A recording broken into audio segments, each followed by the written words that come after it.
बांग्लादेश में हसीना जी जेल गई हैं, गांधी जी जेल गए, भगत सिंह जी जेल में रहे, जेल में ही शहीद हो गए। तो उसी तरह से क्रांतिकारी मित्र ही नरेश मीणा भी जेल गया, जेल से वापस आया। मतलब राजनीतिक यात्रा के लिए एक बार जेल की यात्रा भी बेहद जरूरी मानी जाती है। नहीं, ऐसा नहीं है। जनता के लिए ऐसे भ्रष्ट सिस्टम से लड़ना पड़ेगा, जो सिस्टम थानों में है, तहसीलों में है, बड़े लेवल पे है, राजनीति में है। देखो, नरेश मीणा तो अभी भी मन की सुनेगा, सुनने पे तो तेवर और तरीका नरेश मीणा का नहीं बदलेगा। अगर ऐसे थप्पड़ में 307 लगा दी जाए तो ये तो सब लोग ही जेल में रहे। तो एक थप्पड़ में 307 जैसे कातिलाना हमले की मुकदमा धाराएं लगाई गई, जब जनता को लगा कि गलत तरीके से एक नौजवान जो अपनी जगह बनाना चाहता है, एक नौजवान जो राजनीति में साफ सुथरी राजनीति में आगे बढ़ना चाहता है, उसकी राजनीति को खत्म करने के लिए सारे लोग लामबंद होकर उसको मारना चाहते हैं। 400 बंदी है, जो 400 बंदी खाना खाएंगे वही नरेश मीणा खाना खाएगा। मुझे जो सरकार राशन देती है वो सरकार का राशन चाहिए। मैंने हड़ताल करी वहाँ 4 दिन बिल्कुल भूखा रहा।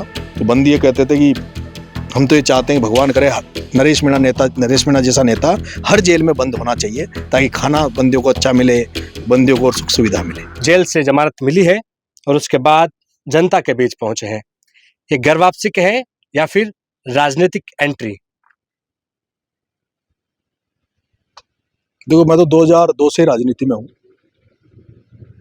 और जेल में जो है वो सभी क्रांतिकारी गए जो जनता के हितों के लिए लड़ाई लड़ी है।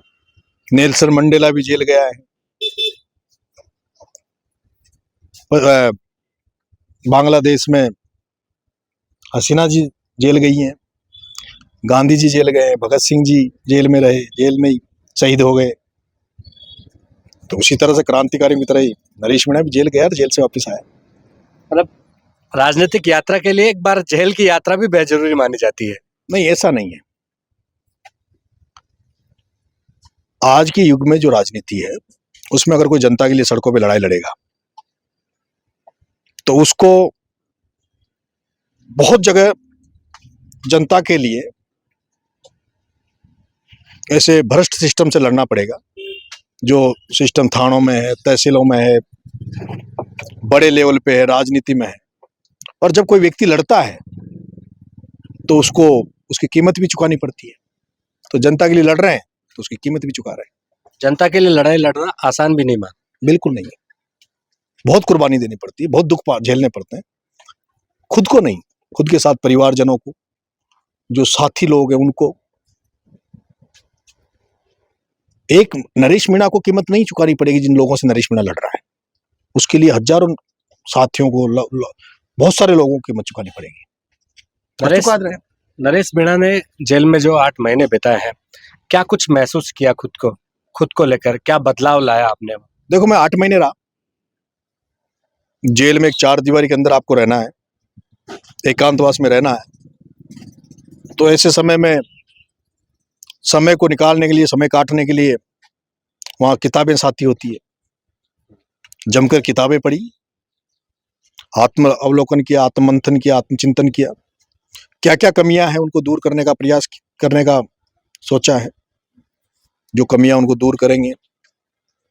अब राजनीति में हैं तो उसमें भी संयमित होकर, धैर्य से, जब कोई कदम उठाएंगे तो सब लोगों से पूछेंगे, सबसे बात करेंगे, उसके बाद कदम उठाएंगे। ये बदलाव हुआ है क्योंकि इससे पहले नरेश मीणा किसी की नहीं सुनते थे, अपने आप की भी नहीं। ये रहा है नरेश मीणा का डायलॉग। देखो, नरेश मीणा तो अभी भी मन की सुनेगा, सुनने में तो तेवर और तरीका नरेश मीणा का नहीं बदलेगा। कुछ गुस्से पे कंट्रोल करने की कोशिश करूंगा, कुछ कई बार जल्दबाजी में कई गलत फैसले हो जाते हैं, कोशिश करूंगा अपने आप को रोकने की, कंट्रोल करने की। और सभी पूरी टीम से कोई भी निर्णय लेंगे तो सबसे सहमति लेकर, राय मशवरा करके कर ले। लेकिन जो थप्पड़ गूंजा था, उस थप्पड़ की गूंज ने कहीं ना कहीं आपको हीरो भी बनाया और विलेन भी। हाँ, ये बात सही है। शुरू के जो 10-15 दिन थे स्टार्टिंग के, उसमें तो नरेश मीणा विलेन बनाया गया, बना नहीं था, बनाया गया था। यही दिखाया गया था कि नरेश मीणा गलत है। लेकिन बाद में धीरे धीरे जब समरावता में लोग गए, आप जैसे मीडिया साथी गए, वहां के लोगों ने हालात देखे किस तरह से उस घटना के बाद में रात में जिस तरह का एक तरफा पुलिस की कार्रवाई हुई, शासन ने वहां जिस तरह का शोषण किया, उसके बाद फिर धीरे धीरे जनता को ये भी महसूस हुआ कि इतना बड़ा जुर्म तो नहीं है जिसकी 8 महीने सजा दी जाए। रोज माँ बाप अपने बच्चों के थप्पड़ मार देते हैं, स्कूलों में मास्टर स्टूडेंट के थप्पड़ मार देते हैं।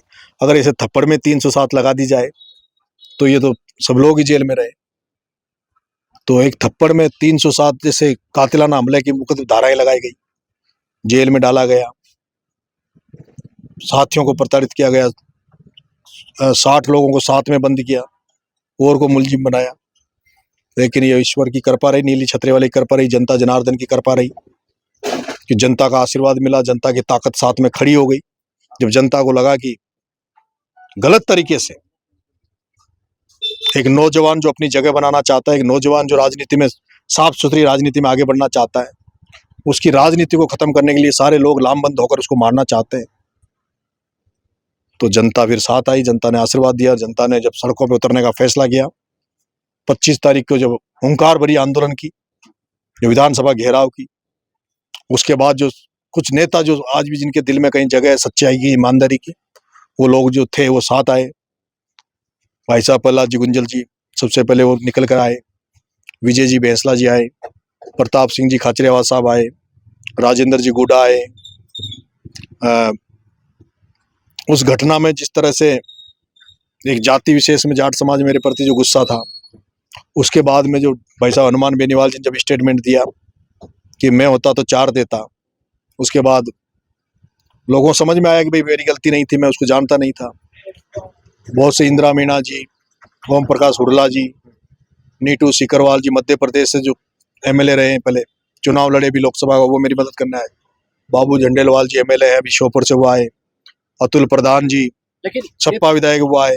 ये तमाम लोग मेरे साथ आए, जनता आई, जो वकील थे, एडवोकेट थे, वो फ्री ऑफ कॉस्ट मेरी लड़ाई लड़ी उन्होंने कोर्ट में, न्यायपालिका में। और कुछ लोग ऐसे देखे मैंने जो 8 महीने तक, 8 महीने इतनी लंबी जेल कोई जाता है तो परिवारजन भी भूल जाते हैं, वो भी महीने 6 महीने में तारीख वकील से बात कर लेते हैं।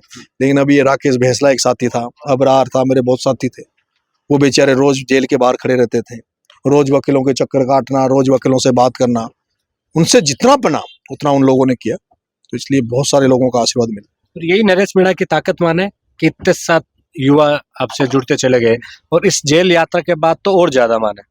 यही मेरी ताकत है, जनता ही ताकत है। मुझे राजनेताओं को मैंने देखा है कि जो राजनीति में पार्ट लेते हैं, कोई राजनीति जागरूक लोग होते हैं, उनका आशीर्वाद, उनको समर्थन मिलता है। लेकिन मुझे इस दौर में, पिछले समय में, माता बहनों ने बहुत आशीर्वाद दिया। मुझे जो छोटे छोटे बच्चे हैं जो सोशल मीडिया देखते हैं, उनका बहुत आशीर्वाद मुझे मिला। गांव में माएँ रोती थी, कहती थी बेटा कब आएगा। मेरे साथ जो 60 लड़के जो बंद हुए, उनके जब परिजन उनसे मिलने आते थे तो परिजन उनसे ये नहीं पूछते तुम कैसे हो, वो परिजन उनसे कहते थे भाई साहब का ध्यान रखना तुम्हारे, उनको छोड़ना मत पीछे। मुझे नहीं लगता इतना भावनात्मक जनता का प्यार किसी नेता को मिलता है। लेकिन बाकी नेताओं के प्रति आपका मन थोड़ा मोल भंग होता लग रहा है। जैसे कि मीणा समाज से भी कई नेता आते हैं जो कांग्रेस में नाम है। बताओ, खुला बोलेंगे, पर क्या दिक्कत है? रमेश मीणा की बात कर लूं या जो पूर्व मंत्री है उनकी बात कर लूं, नाम लो आप तो। तमाम आपके, ओम प्रकाश हुड्डा की बात कर लूं, उनसे तमाम आपके जो सहयोगी उनके फोन पे बातचीत करते थे, ऑडियो रिकॉर्ड करते थे और कहते थे कि नरेश मीणा को लेकर बात करो, समरावता लेकर बात करो, वो एक ही बात बोलते थे, हम पार्टी में, फोन कट हो जाता। मीणा समाज में मेरे साथ राजनीति में जो लोग हैं, उनमें से सिर्फ 2 लोग सामने आए फ्रंट फुट पे। वो बामनवास की विधायक इंदिरा मीणा मेरे साथ आई, और दूसरे ओम प्रकाश जी हुड्डा जो महुआ के विधायक रहे हैं पहले, वो मेरे साथ आए। बाकी कोई नेता ने मेरा कोई साथ नहीं दिया। रुडलाल मीणा ने भी बैक ड्रॉप से भी मदद नहीं की। अब क्या किया क्या नहीं किया, पर मुझे तो पता नहीं चला कि भाई मेरी मदद की है। लेकिन हनुमान बेनीवाल ये बार बार यही कहते आ रहे हैं कि नरेश मीणा यदि मेरे साथ होता तो आज कहां से कहां पहुंचा देता। हनुमान भाई साहब से जब मैं चुनाव लड़ा था तो चुनाव लड़ने में पहले मैं उनसे मिलने गया था। उनका बहुत बड़ा रोल है मेरे चुनाव लड़ने में। उन भाई साहब ने, हनुमान जी ने मेरे को कहा था कि तू नरेश चुनाव लड़। मैंने कहा भाई साहब मैं जैसे तैसे आपके लिए व्यवस्था कर दूंगा हेलीकॉप्टर की, आपको पधारना। मैं खुद पैसे से अपना हेलीकॉप्टर लेके तेरे चुनाव में आऊंगा, और इसलिए मैं खड़ा हो गया था। लेकिन पता नहीं उनको शायद ये लगा कि भाई RLP से नहीं लड़ा तो इसलिए नहीं आए, लेकिन मैं निर्दलीय था और भाई साहब को आना चाहिए था। हनुमान जी भाई साहब आते तो चंद्रशेखर आजाद और रोहतर ये लोग आ जाते तो मैं 200% चुनाव जीतता। नहीं, आपने ये दम भी भरा था जब निर्दलीय ताल ठोकने की बात कही, रविंद्र सिंह भाटी, हनुमान बेनीवाल, राजकुमार रोतम, मेरी बात एक भी नहीं आया। मेरी सबसे बात हुई थी, भाई रविंद्र भाटी से भी मेरी बात हुई थी। बाप वाले जो थे राजकुमार रोतम, उनके साथ ही मेरी मदद करने आए थे। अभी भी, हाँ, एक मैं उनका नाम भूल गया, मेरे जो अभी बाप पार्टी के जो विधायक हैं उन्होंने मेरी बहुत मदद करी, उनका भी मैं आभारी हूँ। अभी इस एपिसोड में भी करी, चुनाव में भी मेरी मदद करी। भाई जय कृष्ण पटेल हमारा साथी जेल में है, उसने मेरी सब तरह से मदद करी। तो जिन लोगों ने मदद करी है उनका एहसान है, और जो फ्रंट में रहे, जो जिन्होंने ये सब किया, धाराएं लगाने से लेकर नरेश मीणा को 8 महीने तक जेल में डाले रखना, प्रताड़ित करना, परिवार को दुखी करना, समय आएगा जब उनको भी बताएंगे कि समय बदलता रहता है। आज वो राजा है, किसी दिन कोई दूसरा राजा बनेगा। जेल के समय में दूसरे कैदी थे, वो क्या कहते थे आपको लेकर? देखो, मैं 2 जेलों में रहा हूं, टोंक जेल में और बूंदी जेल में। मैं जब गया तो वहां भोजन की बड़ी शिकायत थी, खाने की क्वालिटी की। सरकार की तरफ से जेलों में पूरा राशन दिया जाता है, भरपूर राशन दिया जाता है, लेकिन जैसा राशन जो दिया जाता था उसमें कटौती की जाती थी। मैंने हड़ताल करी जेल में। जेलों में एक नियम है अंदर का, वहां कुछ VIP बंदी रहते हैं जिनको अलग से खाना बनता है, अलग से खाना मिलता है, अलग अलग सेटअप है, अलग अलग बाड़े। मुझे भी VIP कैटेगरी में खाना दिया गया था। शुरू में जब मैं गया, मैंने कहा भाई मैं 400 बंदी है, जो 400 बंदी खाना खाएंगे वही नरेश मीणा खाना खाएगा। मुझे जो सरकार राशन देती है वो सरकार का राशन चाहिए। मैंने हड़ताल करी वहां 4 दिन बिल्कुल भूखा रहा। फिर वहां के जो सुप्रीडेंट साहब थे उन्होंने मुझे मनाया। जब तक मैं रहा हूं तब तक 1 नंबर का खाना टोंक में मिला। वहां कई बंदियों पे वैसे तो वहां शारीरिक और मानसिक प्रताड़ना देना अलाउ नहीं है जेलों में, लेकिन फिर भी दी जाती है। आपको भी? मुझे तो नहीं दी, मेरे साथ कोई इस तरह का नहीं हुआ, लेकिन दी जाती तो मैंने उसका विरोध किया। मैं जब तक जेल में हूं किसी के ऊपर बिना वजह कोई हाथ नहीं उठाएगा, और नहीं उठाया।